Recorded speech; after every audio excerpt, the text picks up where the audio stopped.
ఏంటి అని ఇదే అనుకోవచ్చా? నేను అదే అంటున్నానండి. అది మీరు అనుకుంటున్నారు, నేనేమనుకోవట్లా. ఇప్పుడు ఇక్కడ సింపుల్ థింగ్, లాజికల్గా ఆలోచించండి. ఒక నోటీస్ వచ్చింది, అయిపోయింది, వాళ్ళు వచ్చారు, వెళ్ళిపోయి, ఎంతకన్నా ఏమీ జరగలేదు కదా. అప్పుడు నాకు ఏమైనట్టు మీ ఉద్దేశం?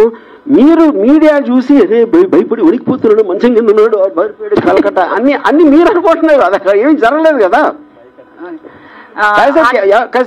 ఎవరైనా పోలీసులు చూపించండి, పోలీసులు కోర్టు చేస్తే ఎవరైనా చెప్పగలుగుతారా?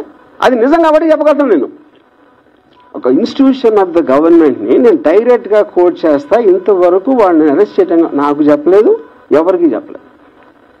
ఇలా నేను కోర్టు చేయగలుగుతాను, అది నిజం కాకపోతే ఎలా చేయగలుగుతాను? అది ఒకవేళ అఫీషియల్ గా వాళ్ళు అరెస్ట్ చేయడానికి ముందుకు వస్తే ఏం చేస్తారు? నేను అదే అంటున్నా, మళ్ళీ అదే ఒఫీషియల్ గా అరెస్ట్ చేయడం కోసం చచ్చినట్టు అరెస్ట్ అవుతాను, అది చెప్పారు.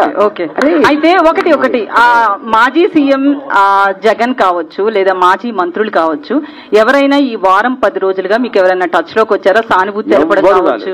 ఎవరు కాదు. ఎందుకు రాలేదంటే అది రావాల్సిన అవసరం లేదు ఫస్ట్ ఆఫ్ ఆల్. ఎందుకంటే వాళ్ళందరికీ మ్యాటర్ తెలుసు వాళ్ళకి. సార్ ఇప్పుడు వీటిలో చాలా మంది అరెస్టులు జరుగుతున్నాయి.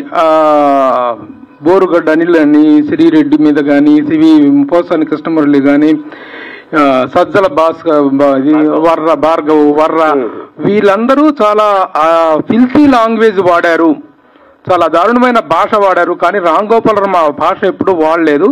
యాజ్ ఓన్లీ పోస్టెడ్ అనేటువంటి ఒక సెటరికల్ గా పోస్టులు వేసాడే తప్ప ఇలాంటి ఫిల్తీ లాంగ్వేజ్ వాడలేదు.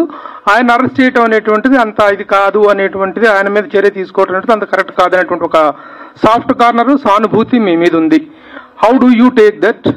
ఫస్ట్ ఆఫ్ ఆల్ అది అంటే వాళ్ళు ఎవరైతే మీరు పేర్లు చెప్పారో వాళ్ళు మాట్లాడుతున్నది కేసు కాదు కూడా నాకు తెలియదు. ఎందుకంటే అది రెటారిక్ కింద వస్తుంది నాకు తెలిసి. అంటే ఒక ఫర్ ఎగ్జాంపుల్ నన్ను చంపితే ₹1,00,00,000 ఇస్తాను ఒక ఆయన ఎవడో అన్నాడు, నా పేరు మర్చిపోయాను. ఇప్పుడు అంత డైరెక్ట్ గా కాంట్రాక్ట్ కిల్లింగ్ మర్డర్